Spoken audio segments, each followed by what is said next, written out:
something far greater than we are currently at. Right. So we covered a lot in this series. Yeah. We made a bold claim. How can you go from awareness to being a conscious creator in your own life? That conscious creator is the little integration of so many things. Who you are as a physical being, a rational being, a spiritual being, and as a conscious being, as an energetic presence as well. Yeah. We're bridging the gap between a lot of various things, and that's what we're here to focus on in our mission with Life Unchained.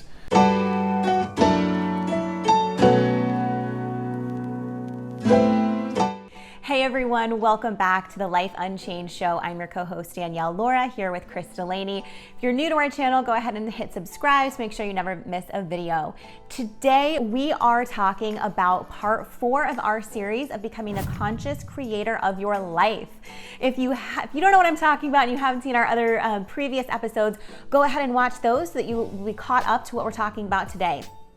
So we talked in the last several weeks about this 4-step process around becoming a conscious creator of your life, which first begins with an awareness, right, that there is more. Number 2 is an unlearning of everything you have learned up to this point in your life and choosing better, which leads to our step 3, which is the awakening process, really wakening up, basically remembering your soul's purpose and what you're here for and who you really are. And then it is part 4 that we're talking about today, which is becoming the conscious creator of your reality. Yeah, so I think the first thing that's really important to address, and now that we have awakened, right, and we know what is meant for us, we've casted our vision, now it's becoming really grounded in our personal truth. So what that really means is, first of all, understanding what do we want our life to look like moving forward? Who are we? What are our core truths and what are our core values that we're going to live by in our new paradigm, right? Now that we know better and we're going to be the conscious creator of our life, how are we going to do better? What are the values that we're going to live by each day? What are the truths that we feel are true for us that we're going to live in each day? As well as what are our core desired feelings that we want to incorporate on a daily basis? All of those 3 things are really important in terms of how we're going to live out being that conscious creator of our life. Because if we don't know who we are and where we're going, what we value, we're not going to make decisions that are in alignment with our highest path. Totally. And the next part of this is going to be all about discernment and personal leadership. This is something that's super important to me because ultimately what we're saying here is that we understand who we were in this process, we understand what we learned, but now it's time for us to totally tap into what's meant for us totally. What Danielle's talking about is so crucial. But the next phase is as you begin to embody your truth, as you begin to understand what is meant totally for you and for no one else, discernment is kind of like that overall feeling that you get of, is this right for me or not? For me, I feel it within my body. It's almost like I can feel integrity from others because, and it's not integrity in the fact that I think somebody's intentionally lying to me. It's that I just don't think that they've done the work yet to align what we're doing right now. And so it often comes across as it just doesn't feel right when I hear it. Often I find that, especially having come from the personal development industry for such a long time and speaking and stuff, it's like, do you practice what you preach? That's such a big deal for us. It's a huge deal. Huge deal, right? So that's the integrity aspect. So the discernment comes through when we are totally grounded into our personal truth, and personal leadership, in my opinion, is the only kind of leadership. When I say personal leadership, I mean, what do you do behind the scenes when people aren't watching? Right. Are you the kind of person who does the things that when people aren't watching, so it's not about the accolades or anything else, but it gets really granular here. Like, do you keep commitments to yourself? Are you impeccable to your word, like the 4th agreement state?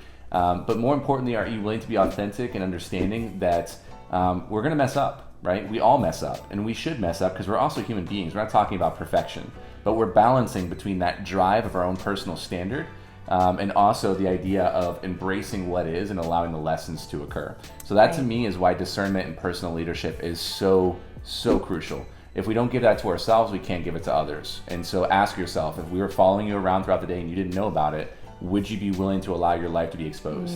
Right? So very powerful stuff. What's next? That's huge. I think the next step to that is the integration of your life principles. So like you said, if you're living in integrity, like, can you answer the question, are you fiercely loyal to yourself? Yeah. Right? That's a big question. Yeah. That's a really big question to sit with. And I ask a lot of my clients this, and their honest answer is no. Yeah. Right? Because we're so prone. When we first met, yeah. Sure. Yeah. I mean, we're so prone to putting others before ourselves, to self-sacrifice, to be that servant-hearted leader, right? And to give of ourselves to others without even meeting our own needs. So this is a really big, important thing. If we are not honoring ourselves and our core truths and values, and we are bending those at the will of other people, then that lack of fulfillment is always going to be there. We're always going to be one decision away from actual fulfillment in our life. Wow. Right? And I think that's really important for us to hone in on and accept, right? Because I was that person too, really, like totally calling myself out here too. Like I put everyone before myself. I put what everybody else's needs and wants were before my own, and would often disregard what it is that was true for me for the sake of others. And I see this as such a huge thing in the world, right? Not just with the people that we work with, but even people we know and everything else. So I think the next step here is integration of your new life principles. So maybe 1.0 version of you was one who was a people pleaser, or like just didn't even know who you were, didn't have any core values that you lived by. But now 2.0 version of you does have the things that you live by, the core truths and values, is fiercely loyal to your own personal integrity. So what that means now is that we have to integrate this into our lives and embody this new way of being. Right? We can't keep making new decisions based on 1.0 version of us, right? 2.0 version of us now, we need to become a different person who supports these truths and values in your life. So a big question to ask yourself here is, who do I need to become now? What actions do I need to take every day that is in accordance to my new path that I'm choosing? What thoughts does my 2.0 self need to be having on a daily basis? What associations is my 2.0 self needing to make and come by now that is not what I've chosen before? And then what are the feeling states that I want to have on a daily basis that maybe I wasn't even aware of in my past 1.0 self, right?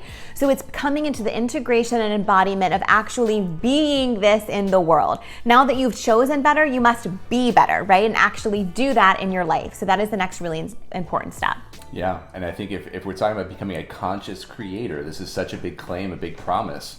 But as the embodiment for both of us of really saying to ourselves, like, we want to create this life from what is, not what we were told.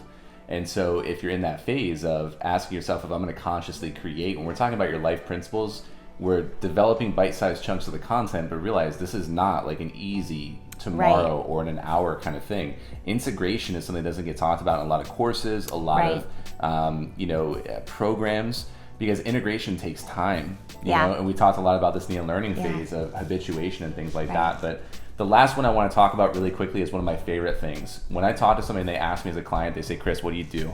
I say nothing, right? And they're like, what do you mean nothing? I'm like, because my job is not to change you. My job is to ask you questions that force you to really examine things from a different perspective. My life drastically and absolutely changed when I heard somebody say to me, listen, don't seek answers because they're going to take it as truth. Find people who will ask you deeper questions to put you on a deeper journey. Yeah. And in that process, I'm always looking for great questions. Every single time I'm looking for that one question that I feel like, man, that is deep enough for me to go on that journey, and I got to go find out. Because isn't that what we're here for, right? This ultimate journey of understanding is going to come from deeper questions. These questions come from, like, if I was going to ask you, first question we always ask, what do you want? Yep. Right? What do you mean? For like dinner? For food? For fun? No, what do you want, right? Yeah. We don't get taught to have that laid out of like, this is what I want. The next phase of that'll happen is, am I worthy of this? The next phase of that is, can I really have this and still be a great person? Mm-hmm. Can I be both spiritual but really want a Range Rover, right? Can I be spiritual but really desire to have wealth? Sure, if it's your personal truth. This is making it your own, not us, right? The next aspect is, what do you believe and why do you believe it to be true? Because oftentimes we've been fed something for so long that it's just generationally programmed into us that it's like, that's the way it is. And when you find differently, life begins to explode because you're in total chaos. Right. Anxiety pursues because it's like, what's going on here? I have no idea what's happening, right? Yep. And so these questions become really powerful. One of my favorite questions is, do you need to know how you're going to live? Do you need to know how you're going to die before you begin to live? That was a huge question for me. Another big question for me was, how are my children going to speak about me when I'm gone? Yeah. These are questions to pursue that are going to unfold the imagination and allow you to begin to pursue something far greater than where you're currently at. Right? So we covered a lot in this series. Yeah. We made a bold claim. How can you go from awareness to being a conscious creator in your own life? That conscious creator is the little integration of so many things. Who you are as a physical being, a rational being, a spiritual being, and as a conscious being, as an energetic presence as well. Yeah. We're bridging the gap between a lot of various things, and that's what we're here to focus on in our mission with Life Unchained. I know that this is a huge process. I know that we've developed, a lot of tools for this in terms of how you can find principles that will support you in this process through Life Unchained. Yeah. We have well over 50 modules regarding things from relationships to business to your purpose to your own sense of integrative well-being. And we put this together as a work of love from ourselves as people who live what we teach. Yep. And we have other people that we love also doing the same thing. So if you've loved what you've heard, right? If you followed all 4 of these sections and you're like, listen, I'm having a lot of fun with this, I encourage you to go check us out on Facebook. Of course, we have a community of people there which are exceptional. It's a global community of people with intention and vision in their own hearts. You can definitely connect with the Clarity Roadmap that we created specifically for this process to guide you in this, that will distill it down in another way. And if you feel inclined as well and you say, like, listen, I'm ready, then join us in the Life Unchained mission. We would love to have you as part of our community, and we would love to see how you begin to start integrating this material and support you along the way so that we can actually pave the way to help you and hold the space for you to work on your own personal truth. What do you think, Danielle? I think that's amazing. The biggest thing I think that people see between the phases of just knowing and actually integrating and changing their life is the sense of community, of the other people who are also doing that, to hold that space for you, to encourage you, to help you see your blind spots and help you really bring to life your new life in a way that is tangible for you. So if you do want that support, we would love to have you join us in Life Unchained. You can check out more at yourlifeunchained.com. Awesome, guys. It's been a pleasure to be able to be in a position to create content that people are watching. We're very grateful for this and the position that we're in to help people like yourselves. And ultimately it helps us too because we're in the same phases just a little bit further down the road. So with that being said, we love y'all. We can't wait to see you living your life unchained, and we'll catch you all very soon. Talk to you soon.